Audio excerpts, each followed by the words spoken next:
learned this today from Sister Lockme. Was actually fought and won by the brothers. By the brothers. Mm-hmm. You see, and won Richmond by the brothers and stuff like that. And so that's very interesting. So that's a part of a history that we, you know, it's interesting how when I first came here about two years ago, it was so spiritual, the energy, and I never would have thought it would have been that way. So it's good to be here.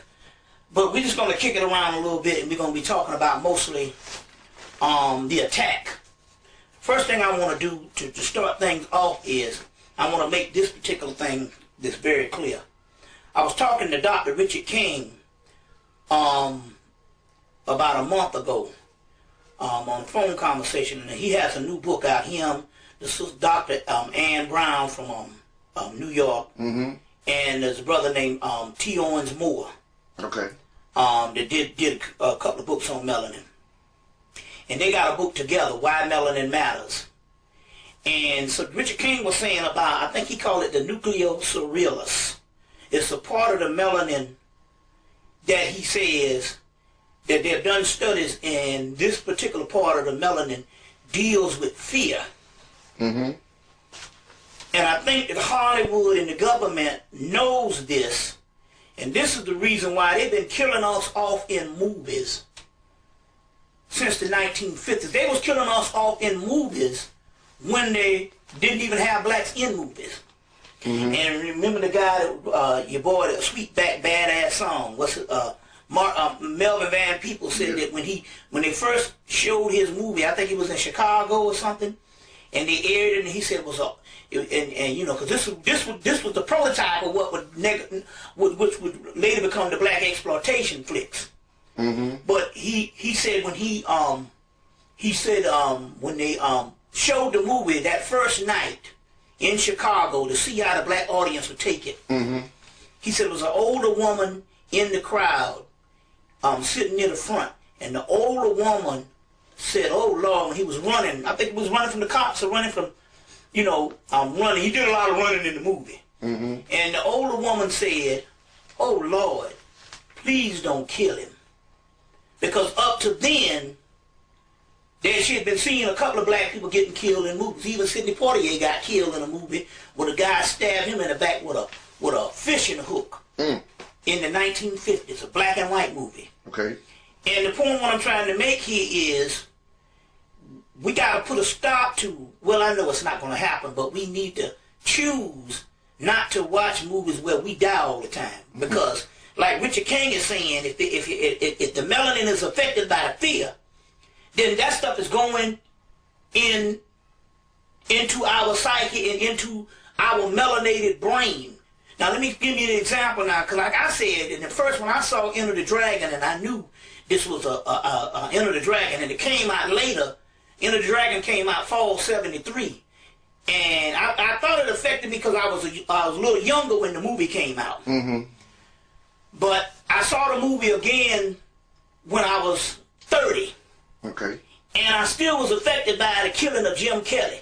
Not only did they kill him, they put the brother's death on the movie poster, and that movie poster is shown to this day when you pick up the video or the DVD. Mm-hmm. The point I'm trying to make here is these things are attacks. An attack a lot of times don't necessarily have to be the tanks rolling down the street. An attack can be psychological. You see what I'm saying? Mm-hmm. It can be psychological. Let me give you another example. How I was affected the same way in 1990 when Spike Lee came out with Mo Better Blues. Mm-hmm. I love the character. I love Denzel's character. I love the jazz artist. I was glad that they put a film together about jazz artists because we've been rich in history with that. Mm-hmm. I like the whole crew. I like the whole setup. But whenever he made the decision for the guy to take the horn and hit him in the face and destroy his and mess his lip up, right, and destroy his career, the next morning I woke up and I saw the movie. I was affected by it and stuff. I said, you know what? I didn't like that. I didn't like that. And I said, we shouldn't take these blueprints from Europeans who love to see that kind of tragedy. Because we got to understand something here. These are our heroes. Right. And our heroes are heroes should have, you see, they shouldn't be damaged on that particular level, and especially when the European is doing it to us. Like I said, every sci-fi movie, you know what I'm saying, and every time we look up, they cast black members in these movies to get killed. You see, and so my point here is, we gotta choose now to stop going to these movies. You see what I'm saying? Where they getting killed. The other thing here is this whole gotta wear the dress. The black actor got to somehow wear the dress. Now, or play some kind of feminine role, or now, some feminine character. Exactly. Now, give me an example. Tyler Perry. And this ain't got nothing to do with no gay community, because I'm gonna tell you something. The white gay community is in on it too, because hell, that's all doggone Hollywood is. It's white gay community. But whenever they want to, see, it's interesting how they do things. Whenever they want to push the envelope, they'll get a black person to do it. So soon as Dennis Rodman put on the dress, he got a TV show. Right. Back in the 90s. And soon as we knew about a RuPaul, next thing you know, this brother got his TV show. And we got several people can't get a TV show. We got the black woman that's forced out of Hollywood now. You see what I'm saying? They got the TV show. Now let me give you an example of what happened here. As we know that Dave Chappelle came on Oprah, and he talked about how he had heard this conspiracy on how they had to wear the dress, and how he went on the movie set with Martin Lawrence, and he was appearing in a movie with Martin Lawrence, and he got in his trailer and they had a dress hanging up. And he said, you know, why I got to wear this dress? He said, I've heard about these stories about, you know, why I got, you know, about the black actors. In order to cement your place in Hollywood, you got to do something, either something derogatory or something about getting killed. You wear the dress and basically getting shot in the behind. That's the other one. But he said, why I got to wear the dress? So he said, I'm not wearing it. And the director said, no, you got to do this and all. We paid a lot of money for the scene, blah, blah, blah. He said, I'm not. He said, it went on about 15 minutes. He said, and then the producer came in and they went on. He said, I ain't wearing the dress. He said, in 15 minutes, they walked out and came back 15 minutes later with another script. It was almost like they said they had a script that was written already where you didn't have to wear the dress, but they put this in here. You see what I'm saying? As a thing that they do to black people. Right. Because a lot of time when they make these movies, a lot of times these movies are written for white people, and then they figure based on the demographics they can make more money by getting that black element in, because they figure it will fail and go to video with some white if it's not strong enough for the white artist. So they put the black people in, and it's $1 million movie. Right. I mean, a million people sell make up so many millions on the first weekend. You see what I'm saying? Now, the key here is, I got a call from a brother Shabazz in New York 2 or 3 days after it aired on Oprah. Anubaresh.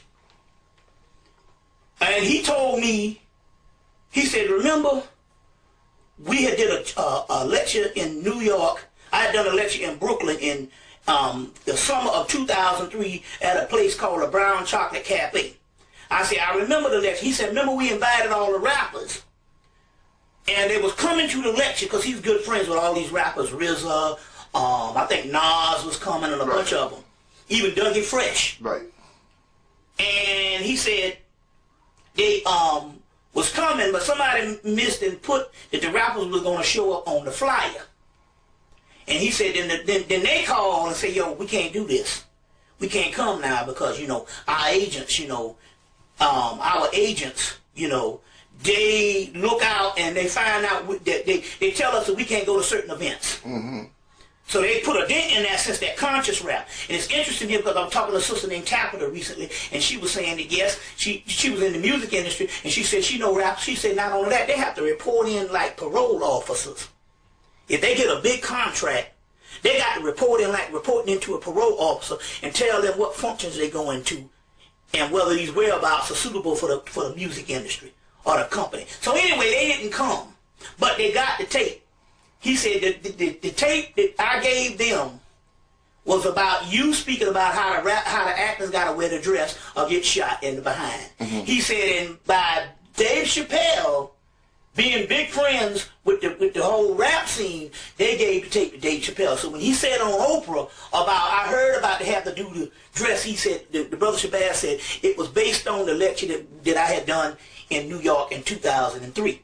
The thing about it here is, not only do you have to wear the dress, Ving Rhames had to wear the dress, Wesley